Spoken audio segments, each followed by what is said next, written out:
Hi, I'm Dr. Elliot Adam from ElliotOracle.com, and it's time for this week's Oracle Reveal. So earlier today on Instagram, I placed up a photo with 3 different animals on it, and the animals were the lizard, the eagle, and the bear. And I asked you to use your intuition and just ask yourself which animal is getting stuck in your head, because that animal has a message for you. So if you're just joining us right now, just ask yourself, which one's getting lodged in your brain? Is it the lizard, is it the eagle, or is it the bear? For those of you who picked lizard, if you're attracted to lizard right now, that is the animal that tells you to pay attention to your dreams. You could have messages coming during your sleep right now, or you could even need to pay attention to your daydreams, wherever your mind is wandering during the day, because that'll give you a clue as to where to place your focus next. The first card for the lizard people is where it's best to place their focus at this time. And we got the Two of Wands. And the Two of Wands is a card of aspiring for even greater things.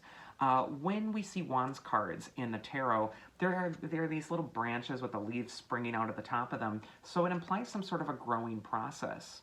The Two of Wands is an ambitious card, and it really says that it's time to follow your inner fire and your inner ambition and really make something grow or happen. However, the Two of Wands is also a rather insatiable card. It's that card of, I'll be finally happy when. So we tell ourselves, I'll be happy when I lose 10 pounds. I'll be happy when I finally achieve this job. I'll be happy when I finally get in this relationship. And this card is kind of insatiable because once you reach that next hilltop, you're looking at the next hilltop and saying, oh, now I need to get that thing to be finally complete. And so the Two of Wands tells you not to look outside of yourself for security, but instead to look within. And the Two of Wands also calls your attention to anything that you're putting on a pedestal that's artificial, that's taking the place of your depth.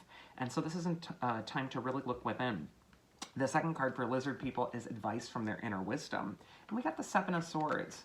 And in this card, you see that enemy camp that's invaded the homeland.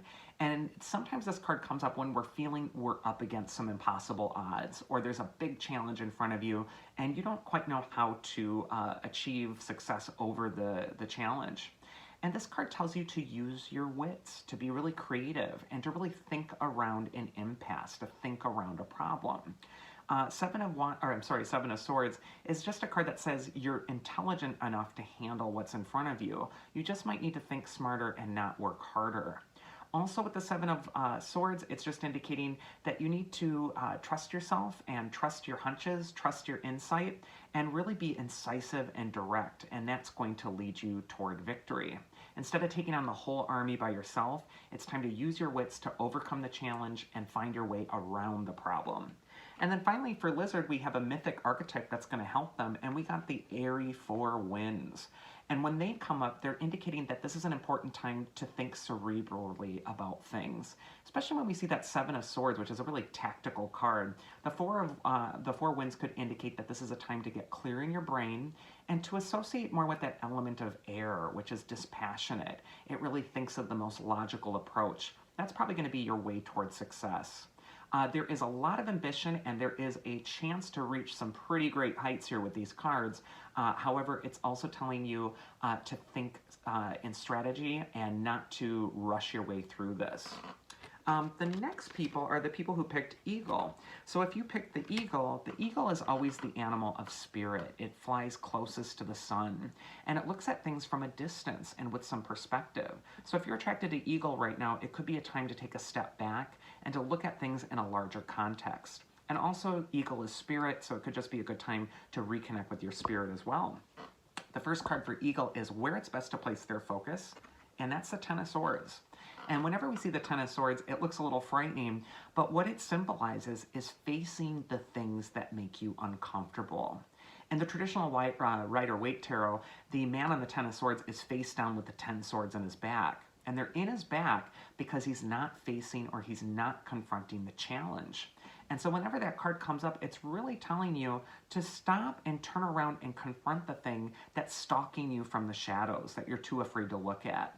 If you change your energy from being passive and trying to run away from or stay ahead of an uncomfortable feeling or an uncomfortable situation, and if you instead turn around and make yourself look at that, you're going to change your energy from feeling like a passive victim to feeling empowered. So this is a week to really turn around and look coldly and clearly at what is stalking you from behind. Also for Eagle, we have advice from their inner wisdom. And we got the Emperor card. Again, a very assertive, active card. And in a lot of tarot decks, the Emperor is associated with Zeus, which is the god who is the king of the gods, and he's also flanked by his eagle. The Emperor is telling you to take control, to be assertive. And again, the advice from your inner wisdom is that you don't need to be afraid or get stalked from the shadows by whatever's coming from behind, but instead it's time to be bold and courageous and assertive in your energy, not passive. And then finally, the mythic archetype that's going to help the Eagle people is the gentle goddess Demeter. She's the mother goddess, and she's always telling you to nurture yourself. It's interesting to me, too, that we have this balance between the Emperor, who's a very paternal figure, and then the maternal figure of Demeter. In fact, Demeter means the mother in Greek. And so this could just be an important time to balance that masculine and feminine energy within you, but also to nurture yourself and really allow yourself to look at those cycles of death and rebirth and let go of the old harvest and reap in the new. It could also be a time to really plant some new seeds in your life toward empowerment instead of feeling like you're being stalked in the shadows. So that's for the Eagle people. And finally, we have the people who picked Bear.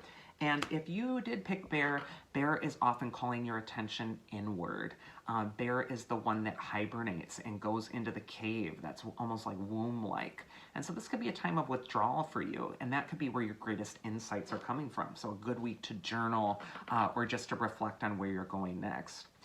First card for Bear people is where it's best to place your focus. And we have the Ten of Pentacles, and that's a card of family and home. It's also a card that really calls your attention toward your legacy, whatever it is that you're building. And on this card, we can see two dogs there, and dogs are symbols for loyalty, friendship, and working together in harmony. So this could be a time to harmonize your team relationships, anything that you're operating in that's sort of like a pack. This is important for you to get clear in those relationships. But also the Ten of Pentacles is telling you that you're not going to waste your energy this next week if you're investing in your long-term security or in your family or in your home or in the other people that you're really caring about at this time. Ten of Pentacles is just a very reassuring card for stability or security, and especially on that financial level, if you're making any changes or moves with money, this is a really promising card. It's saying that your prosperity is actually going to increase. Next we have the advice from your inner wisdom, and here we get the Knight of Swords reversed. And when we see the Knight of Swords reversed, he's really telling you to check in with your body and watch out for a burnout. So the Knight of Swords is constantly driving ahead, he's constantly focused, and he's just rushing through life. He's not acknowledging his rites of passage, he's just blowing through things, and he's right on to the next thing. The Knight of Swords is being really cruel to his horse there too. And the Knight represents that cruel taskmaster that's within our own mind. And the horse represents your physical body, which you might be too hard on at this time. Sometimes this card comes up when your back goes out, or you're exhausted, or you're depleted, and you need to take better care of yourself. So that Knight of Swords is really just saying, put your energy into whatever it is that brings stability for you. Put it into your projects, put it into your family or home. But don't be so relentless in your drive towards success this next week that you're not also recharging your batteries. And finally, for Bear people, we have the mythic archetype that's going to be helping you through this next week, and we have the god of the wild. He's Pan. And he indicates that it's time to go to the wild, untamed places within your own heart or head, or also within nature itself. Pan is kind of a rebel, and he exists outside the polis, or outside the city. And this can indicate that he is the one who kind of goes outside of the norms, outside of the societal pressures, and he just allows himself to be free. So this could be a time to really listen to the call to the wild and natural places of your own heart at this time, and to really just sort of shake off some of that Knight of Swords sense of duty and needing to get something driven and drive it home. Pan could just indicate as well that this is a really good time to celebrate, enjoy yourself, and just take a break from that unrelenting cruelty you might be putting your body through.